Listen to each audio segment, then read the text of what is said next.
오늘은 그리스도인의 길이라는 제목으로 한번 은혜를 받아보고 싶습니다. 두 번째 만남, 로마서 두 번째 만남이에요. 로마서 전체의 주제는 의라고 하는 단어로 집약이 되고 있지만 좀 더 풀면 우리가 내 자신이 의인이 아니라는 사실을 알고 그 의를 받아서 십자가의 의를 받아서 그래서 의의 존재로 의를 살고 그 의를 완성하는 의인이 되는 것, 이게 로마서 전체 주제예요. 실제로는 이제 그 의라고 하는 것과 필연적으로 연관되어지는 것이 사랑이기 때문에 사랑 없음을 우리가 알고 그 사랑을 받아서 사랑으로 살아내고 결국은 사랑되는 것, 그것이 로마서의 주제다라고 하는 것입니다. 저번 주에 우리가 이야기했던 그 의에 대한 이야기를 다시 한번 간단하게 여러분들에게 설명을 더 드리고 우리 이야기를 진행하도록 하겠습니다. 그때 의라는 말씀을 제가 드리면서 이번에 새롭게 아버지가 주신 은혜를 함께 나눴었어요. 정확하게 다시 한번 구체적으로 설명을 드리면 마태복음과 마가복음과 누가복음과 요한복음에서 이 각각 예수 그리스도와 여자와 죄인인 여자와 마리아가 이렇게 서로 연합하여지는 모습이 등장하는데 그 네 가지의 모습이 참 은혜로운 모습이다라는 것을 이번에 참 느끼면서 성경이라고 하는 것이 진짜 신비한 책이다라고 하는 걸 제가 느꼈는데요. 일단 그 기억하시겠지만 찾으실 필요 없어요. 그냥 들으세요. 마태복음 26장 7절에서는 그 한 여자가 나타납니다. 거기서 매우 귀한 향유 한 옥합을 가지고 와서 예수님의 머리에 부으셨어요. 먼저 여러분이 알고 계셔야 될 것은 제가 이미 설명을 드렸지만 마태복음은 왕이신 예수 그리스도, 사자로 상징되는 왕이신 예수 그리스도를 나타내고, 마가복음은 일을 하시고 희생 제물로 오신 예수 그리스도를 나타내는 거예요. 그래서 아버지의 일을 하시는 분, 종으로, 하나님의 종으로 아버지의 일을 하시고 끝까지 순종하시고 십자가의 제물로 돌아가시는, 그래서 소를 상징합니다. 희생 제물로 오신 예수 그리스도. 그 다음에 누가복음은 우리가 다 아는 것처럼 누가복음은 그 예수님의 일생에 대해서, 인간적인 일생에 대해서 자세하게 탄생부터 잘 그려져 있죠. 마태복음은 시작할 때 보면 그 유다 지파의 왕의 역사가 나와요. 그래서 왕인 거예요. 마가복음은 바로 세례 요한 잠깐 설명하고 예수님이 일하시는 게 바로 시작돼요. 그래서 일하시는 예수 그리스도. 그 다음에 누가복음은 인간으로서의 예수 그리스도가 아주 자세하게 나타나 있고, 그래서 인간이고, 그 다음에 요한복음은 독수리예요. 하나님으로 오신 예수 그리스도를 나타냅니다. 그런데 그 저번에 말씀드린 그 네 가지 이야기가 거기에 정확하게 부합해요. 그래서 그걸 여러분들 다시 잘 설명드리면, 첫 번째 마태복음 26장 7절에서는 한 여자가 귀한 향유 한 옥합을 예수님의 머리에 붓는다라고만 기록이 되어 있어요. 그래서 그 고백은 당신은 나를 구원하러 오신 가장 높으신, 매우 귀한 향유, 가장 높으신 분이다. 만왕의 왕이신 예수 그리스도이십니다를 고백하고 있는 것입니다. 마태복음은 그 이야기가. 그 다음에 마가복음 14장 3절에 나온 이야기에는 그 한 여자가 똑같이 매우 값진 향유를 이야기하는데, 그 다음에는 어떤 표현이 추가가 되어 있냐면 순전한이라는 말이 추가가 되어 있어요. 희생 제물에 흠이 없어야 되는 것을 나타내는 순전한이라는 말이 추가가 되어 있고, 그 다음에 그 옥합을 깨뜨린다라는 말이 추가가 되어 있습니다. 그러니까 십자가에서 일하시고 희생 제물이 돼 흠이 없는 희생 제물로 십자가에서 돌아가시는 어린 양 예수 그리스도를 상징하시는 거예요. 왕이면서 하지만 어린 양으로 희생되어지는 것, 이 점층되었죠. 그게 그렇게 되는 겁니다. 그래서 거기 중간 두 구절에서는 전부 다 이제 우리가 연합하는 것이 다 전제가 되어 있으니까 마태복음에서는 바로 만왕의 왕이신 예수님과 머리에 붙는다라는 것을 통해서 내가 고백하는 것으로 나와 예수님이 연합하는 것. 예, 이제 일단 가끔씩 만났다라고 한다면 마가복음에서는 십자가에서 나를 위해서 돌아가시는 분이시군요 라고 예수님을 더 알아간 거죠. 예수님 안에 조금 더 들어간 거예요. 그 다음에 누가복음에 가면 누가복음은 인간이기 때문에 예수 그리스도가 인간으로 오셨다라고 하는 것이 무엇을 의미하냐면, 그것은 인간으로 오셨다는 것은 죄인인 인간으로 오셨다라는 것을 뜻하는 거예요. 그래서 인간의 모든 죄를 자기가 짊어지고 저주받은 죄인으로 죽을 수밖에 없는 존재다 라고 하는 것을 강조하는 것이 누가복음이란 말이에요. 그냥 단순히 십자가에서 돌아가시는 것이 아니라 십자가에서 돌아가시는데 그 이유가 나를 위한 건데, 근데 내가 누구냐? 내가 바로 그 죄를 지은 한 여자다라고 하는 것.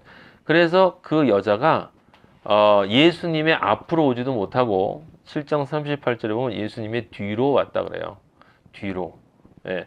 그리고 그 발 곁에 서서 울며 애통하는 마음과 심령의 가난과 애통과 그 다음에 그 온유의 입맞춤을 하는 것을 알 수가 있어요.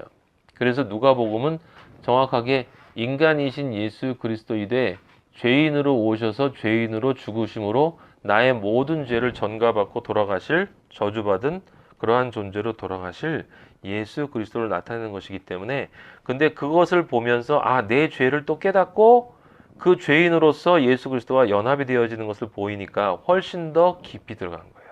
예수님을 더 알게 된 거죠. 마태복음보다 마가복음에서는 더 한 것이고, 누가복음에 가서는 이게 이 죄인인 나를 위해서 죄인인 나로 돌아가시는 분이구나. 그래서 나와 하나가 되는 것을 느끼는 것이 바로 누가복음이에요. 인간으로서. 그 다음에 요한복음은 그 나를 이제 그렇게 돌아가심으로 나를 깨끗한 존재로 만들어 주셨구나. 마리아로 만들어 주셨구나. 그럼 마리아로 만들어 주셨다는 것은 무엇이냐면, 성경에 나와 있기를 성령이 거기에 덮을 수 있는, 성령을 통해서 생명을 낳을 수 있는 정말 깨끗한 존재, 성결한 존재로 이제 내가 예수 그리스도가 나를 위해 돌아가신 그 십자가의 인간의 죄로 돌아가신 그것을 통해서 내가 이제 이렇게 깨끗해졌구나라는 것을 깨닫는 거죠. 그러면 성령이 나에게 임하신 것이다. 그래서 향유 냄새가 집에 가득하다라고 하는 건 그렇게 나를 완전하게 깨끗해 만들어 주신 예수 그리스도의 그 십자가의 향기가 내 삶에 가득하다라는 것을 뜻하는 것이고, 내 죄를 그렇게 깨끗하게 다 사해 줄 수 있는, 자기가 죽었다고 내 죄가 사해지는 것이 아닌데, 그가 죽은 것 때문에 어떻게 내 죄가 사해지느냐? 그가 하나님이기 때문이다. 그래서 요한복음이 하나님인 거예요. 여러분들에게 오늘 조금 더 정확하게 아버지가 주신 은혜에 따라서 마태, 마가, 누가, 요한을 정확하게 분석을 해드렸으니까 잊지 마시고 기억을 하시기 바랍니다. 그냥 쓰여진 이야기들이 아니고, 사람들이 저자가 달라서 이야기가, 스토리가 달라진 그런 수준 낮은 이야기가 아니라 성령의 은혜로, 진짜 성경은 하나님의 영으로 쓰여진 책이라는 걸 여러분 영으로 보면 이거를 고백을 할 수밖에 없어요. 정말 신기한 책입니다. 그래서 저번에 우리는 이제 의라고 하는 것을 보았고, 바로 그 여자에서 죄인인 여자를 깨닫고, 그 다음에 마리아가 된 바로 우리 자신을 이야기하는 거죠. 그래서 계속 여자가 나오는 거예요. 성경은 여자입니다. 그래서 존재의 그 불의와 의가 갈라지는 것을 우리가 1장에서 보았어요. 그때 1장 29절, 30절, 31절, 32절에 오늘 그게 이어지는 것이기 때문에 여러분들이 좀 봐야 돼요. 2장이 따로 시작하는 게 아니라 1장에서 계속 이어지는 거예요. 그 1장 29절부터 32절까지 보면, 이게 제가 세보니까 21가지 정도 되는 것 같은데, 이 죄가 계속 나열이 돼요. 계속 나열이 됩니다. 불의부터 시작해가지고 마지막에 그 31절에 무자비한 자라, 그 31절에 나와 있는, 여러분이 그걸 어떻게 읽으셨는지 모르는데 다른 것들은 제가 좀 설명드린 것 같고, 그 우매한 자라고 하는 건 어리석다, 지혜가 없다, 예수 그리스도가 없다는 이야기고, 예수 그리스도가 그 안에, 성령이 그 안에 들어있지 않은 자다는 이야기예요. 그러니까 정리해 주는 거예요. 31절은 그 앞에 있는 죄악들로 인해서 되어진 결과. 그러니까 29절 앞부분에 원인이라고 얘기했고, 그 다음에 그 뒤에 부분이 어떻게 그 원인을 통해서 어떤 행동이, 죄가 나오는가, 그래서 결과가 어떻게 되는가라고 하는 순으로 제가 이어진다고 얘기해 드렸는데, 그 우매한 자, 배약하는 자라고 하는 것은 결국 하나님께서, 오늘 주제하고 굉장히 연결돼요. 할례라는 단어하고도 연결되는데, 성경은 전부 구약, 신약, 언약에 관한 책이거든. 언약에 관한 책이에요. 그래서 예수 그리스도가 없는 자는 하나님 아버지의 언약을 배반할 수밖에 없는 존재가 됩니다. 그러니까 무정한 존재라고 하는 것은, 그래서 무정한 존재가 되는, 이 무정한 존재라고 하는 것은 정이 없는 게 아니라 그러한 모든 것들을 전혀 느끼지를 못한다는 거야. 예, 예. 그런 영적 감정이 완전히 사라져버리는 상태를 나타내는 것이고, 그래서 나중에 무자비한 자가 되는 거야. 무자비한 자라면 우리는 보통 굉장히 잔혹한 사람을 생각하는데, 저는 그렇게 읽혀지지가 않았어요. 무자비한 자라는 얘기는 결국 하나님으로부터 어떠한 자비도 받을 수 없는 존재라는 뜻이야. 아시겠습니까? 하나님으로부터 어떠한 자비도 받을 수 없는 존재가 된다라고 하는 것입니다. 그래서 그런 일을 행하는 자는, 저번 주에 제가 행한다라는 이야기를 이렇게 말씀드렸는데, 이걸 조금 더 여러분이 정확하게 이해하려면 아마 기억하실 거예요. 행위가 중요한데 하나님은 모든 것을 행위로 보신단 말이에요. 행위. 그래서 영의 행위, 내가 하나님 아버지를 버리고 사탄, 선악과를 선택하는 영의 행위가 있고, 그 영의 행위가 있으면 마음에 탐심, 시기, 질투, 욕심, 불만, 이런 것들이 다 마음의 행위가 돼요. 그래서 불만한다, 불만이 있다, 불만을 가지고 있다, 불만을 가지고 있다, 시기한다, 질투한다. 아버지에겐 다 그게 행위야. 여기 나와 있는 것들이 다 행위란 말이에요. 그 다음에 실제 우리가 알고 있는, 우리 조금 아는 사람들이 보통 행위라고 할 때 그 행위요? 라고 얘기하는 그 육의 행위가 있는 거예요. 하나님 아버지에게는 육의 행위가 아니라 육의 행위와 마음의 모든 움직임이 다 행위예요. 몸의 모든 움직임, 마음과 몸의 모든 행위는 다 영의 행위로부터 비롯되는 것이기 때문에 여러분들이 뭘 반드시 기억하고 있어야 되냐면, 하나님이 너희의 행위대로 갚는다 라고 할 때 그 행위 안에는 영과 혼과 육, 영과 마음과 내 몸으로 하는 모든 행위를 다 포함한 것이다 라는 걸 알아야 그 행위의 본질을 이해할 수 있어요.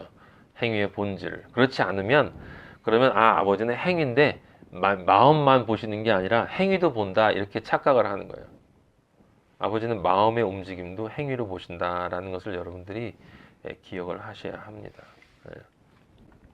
그래서 그런 얘기를 했고, 또 한 가지 우리가 기억해야 될 것은, 제가 아까 말씀드린 것처럼 약 21가지의 행위가 나와 있는데, 이것들을 우리가 일반적으로 이게 죄구나, 이게 바로 이 마지막 절 32절에 얘기하는 사형이라는 건 심판에 의해서 불못에 떨어진다는 이야기인데, 혹시 잘못 읽어서 그러면 이런 것은 사형에 떨어지고 여기에 해당되지 않는 것은 아닌가라는 착각을 하면 곤란하다 이 말이에요. 곤란한 거죠. 왜냐하면 이 뒤에 보면, 우리가 오늘 읽은 것에 보면 율법을 행하지 않는 자라고 나와 있어요. 율법을 행하지 않는 자. 그 개념 안에는 여기에 나와 있지 않는 행위들이 다 포함이 된 거예요. 그래서 그걸 나타내 주기 위해서 하나님 아버지가 원하지 않는 모든 행위를 포함하고 있는 거예요, 이게. 아시겠습니까? 그래서 그걸 표현해 주는 단어가 뭐였냐면 부끄러움과 영리였단 말이에요. 부끄러움과 영리. 그래서 하나님 아버지가 원하지 않는 행위를 하게 되면 우리는 영적 존재이기 때문에 영적인 부끄러움을 가질 수밖에 없어요. 그리고 그러한 모든 행위는 하나님 아버지가 정해놓으신 방식이 아니기 때문에 다 영리야. 영리. 이게 무조건 거꾸로만 가는 게 아니라 빗나가는 것, 옆으로 떨어지는 것, 무엇이든지 다 순수하게 아버지의 뜻에만 부합되지 않는 것은 다 영이에요. 다 영이. 아시겠죠? 백이 아닌 것은 영의 세계에서는 다 흑이다라고 하는 거란 말이죠. 예. 그래서 그 두 가지 단어를 사용을 했었고, 그 부끄러움과 영리를 바울이 감각적으로 사람들이 잘 알아먹을 수 있도록 상징적인 기호로 표현한 게 동성애였단 말이에요. 아시겠습니까? 그 동성애적인 행위가 상징적으로 사람들이 탁 들으면 감각적으로 와 닿기 때문에 이 부끄러움과 영리를 표현하기 위해서 그 사례를 든 것이고, 부끄러움과 영리를 풀면 여기 나와 있는 모든 죄야. 그러니까 영적인 동성애라는 그 죄 안에 29절에서 31절까지의 죄가 다 포함된 거다라고 하는 거죠. 그리고 그렇게 생각할 때 여러분들이 뭘 생각하냐면, 이 동성애라고 한 단어로 표현된 이 모든 것들은 딱 간단히 하나예요.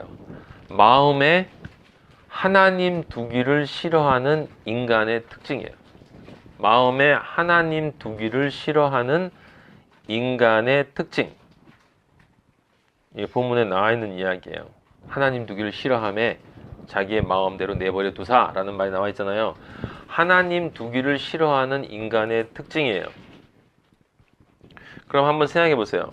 여러분이 생각할 때 이제 일반적으로 여기 나와 있는 본문을 보면 남자가 남자로 더불어라는 말이 있고 여자가 여자로 더불어라는 말이 있어요.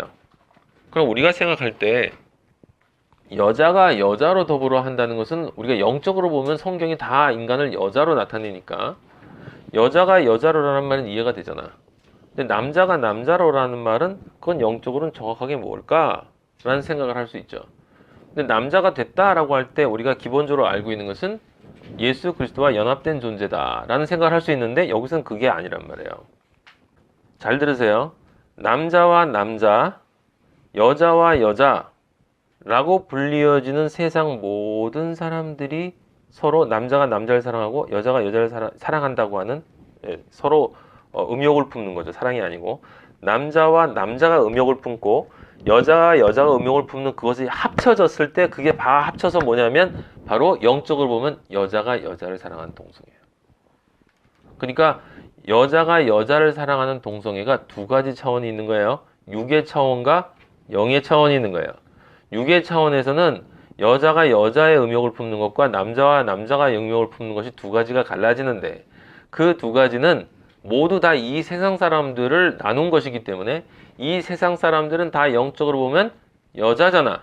그러니까 이 남자와 남자, 여자와 여자는 합쳤을 때 뭐냐면 여자가 여자를 사랑하는 불리한 영리와 불순종을 뜻하는 거예요. 그 영적 동성애를 뜻하는 거예요. 그러면 이것이 구체적으로 의미하는 것은 무엇이냐? 세상의 그 누구든지 여러분이 우리가 이 세상에 그 누구든 상관이 없어요. 그 누구든 상관이 없어.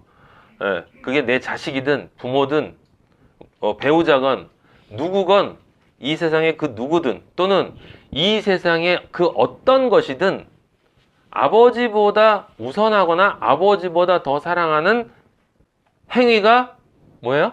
동성애예요. 이게 영적 동성애예요. 그 간음이랑 똑같은 거예요. 그래서